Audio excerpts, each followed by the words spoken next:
Hey guys എനിക്കൊന്നൊരു മണ്ടത്തരം പറ്റി. അടുക്കള കയറി വെള്ളമൊക്കെ വെച്ചപ്പോഴാണ് എന്താണ് ഗ്യാസ് ഇല്ലയെന്ന് വിചാരിച്ചത്. ഗ്യാസ് ഇല്ലയെന്നല്ല, ഗ്യാസ് തീർന്നു ഗൈസ്. ഞാൻ ഇനി എന്ത് ചെയ്യും എന്ന് വിചാരിക്കുമ്പോഴാണ് അടുപ്പെൻ്റെ ശ്രദ്ധയിൽപ്പെട്ടത് ഗൈസ്. ഞാൻ വേഗം തന്നെ ഓടി എന്ത് ചെയ്തു, പരിപ്പടപ്പത്തിട്ട് നമുക്ക് നോമ്പ് തുറക്കാൻ എന്തെങ്കിലുമൊക്കെ വേണ്ടേ, ചോറും പരിപ്പറി ഉണ്ടാക്കാൻ വിചാരിച്ചു. അപ്പോൾ പരിപ്പടപ്പത്തിട്ടിട്ട് ഞാൻ വേഗം പോയി എന്ത് ചെയ്തു, ജ്യൂസ് അടിക്കാനുള്ള മാമ്പഴമൊക്കെ തൊലിയൊക്കെ പീല് ചെയ്തു. അതിനൊപ്പം തന്നെ അടുപ്പിൽ തീ നോക്കണം കേട്ടോ. ഗ്യാസ് ആകുമ്പോൾ നമ്മളിതൊന്നും ശ്രദ്ധിക്കേണ്ടല്ലോ. പോട്ടെ, അപ്പോഴത്തേക്കും ഒരു ദിവസം ക്ഷമിച്ചു ഞാൻ. അപ്പോൾ ഞാൻ വേഗം എന്ത് ചെയ്തു, മാങ്ങയൊക്കെ തൊലിയൊക്കെ കളഞ്ഞ് മാങ്ങയൊക്കെ അരിഞ്ഞ് ജ്യൂസൊക്കെ ആക്കി എന്ത് ചെയ്തു, കസ്കസ് ഇടാം, ജസ്റ്റ് ഒരു അലങ്കാരത്തിന് കസ്കസ് ഇടാമെന്നൊക്കെ വിചാരിച്ചിട്ടിരിക്കുകയാണ്. ഇതാണെങ്കിലോ ആരാണാവോ കിട്ടിയത്. ഇതാണെങ്കിൽ അയക്കാനും പറ്റണില്ല. ഞാൻ പിന്നെ തിരിച്ചും മറിച്ചും അവസാനം എൻ്റെ പല്ലെന്നുള്ള ആയുധമൊക്കെ പുറത്തെടുത്ത് ഞാൻ കടിച്ച് പിടിച്ചൊക്കെ തുറന്ന് അതിലേക്ക് ഇട്ട് നോക്കിയപ്പോൾ എനിക്ക് എള്ള പോലെ തോന്നി. അപ്പോൾ ഞാൻ വിചാരിച്ചത് കസ്കസാണ് ആയിരുന്നാണ് എന്നൊരു ഡൗട്ട്. അപ്പോൾ ഞാൻ വേഗം ഉമ്മയോട് ചോദിച്ചപ്പോൾ ഉമ്മയാണ് യെസ് ഇത് കസ്കസാണ്. പിന്നെ ഞാൻ ധൈര്യമായിട്ട് വേഗം തന്നെ ഇട്ട്. പിന്നെ ഞാൻ കണ്ട എൻ്റെ കുക്കറിൻ്റെ കോലം കണ്ടു ഗൈസ്, കരി പിടിച്ചാകെ നാശമായി ഗൈസ്. പിന്നെ ഞാൻ വേഗം എന്ത് ചെയ്തു, കുക്കർ വിസലൊക്കെ വന്നു. അപ്പോൾ ഞാൻ കുക്കർ വേഗം മാറ്റി. എനിക്ക് പേടിയുണ്ട് കേട്ടോ ഗ്യാസ്. പിന്നെ ഞാൻ വേഗം ചെയ്യേണ്ടതാണ്. വേഗം വല്ല പതിയായിട്ട് ചെയ്യുന്നത്, ഞാൻ സ്പീഡിലിട്ടതാണ്. എന്നിട്ട് പിന്നെ ഞാൻ എന്ത് ചെയ്തു, അരി അടുപ്പത്തിട്ടു കലത്തിൽ.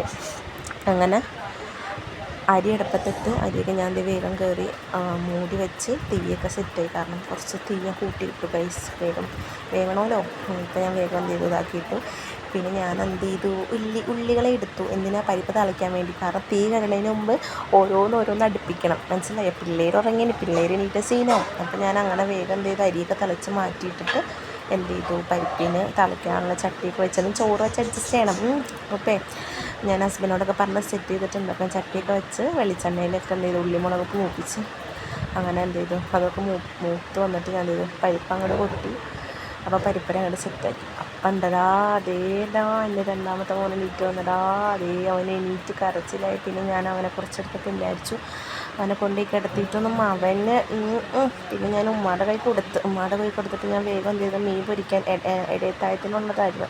ചോറെങ്കിലും പരിപ്പറി മാത്രമുള്ള അലങ്കാലത്തിലൊരു മീൻ പൊരിച്ചിട്ട് നോട്ടെ എന്ന് വിചാരിച്ച ഇടയത്താഴത്തിനുള്ള മീൻ ഉപ്പുമുളക് പെറ്റി വെച്ചിട്ട് മാറ്റിയിട്ട് എന്ത് ചെയ്തു, കുറച്ച് ഞാൻ എന്ത് ചെയ്തു, മീൻ പൊരിക്കാൻ അങ്ങനെ വെച്ചു.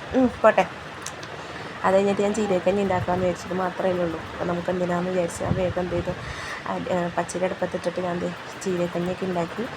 അതെല്ലാം ഞാൻ ഇതാക്കി വെച്ച്. പിന്നെ ഉമ്മ കയറി, കാരണം രണ്ടെണ്ണം എണീറ്റ്. ഉമ്മ വേഗം എന്ത് ചെയ്തു, നാരങ്ങ നീരുണ്ടാക്കി സർബത്ത് എടുക്കാൻ ഓർത്ത്. അപ്പോൾ ഞാൻ ഇവിടെ വരെ എത്തിച്ച് ഗൈസ്. ചോറൊക്കെ വെച്ച് ഇന്നത്തെ നോമ്പ് കടിയൊന്നും ഇല്ലാണ്ട് അങ്ങനെ പോയി എന്ന് ഞാൻ പറഞ്ഞു. ഇനിയിപ്പോൾ നാളെ ഗ്യാസ് കിട്ടുമായിരിക്കും. അപ്പോൾ നാളെ കാണാം.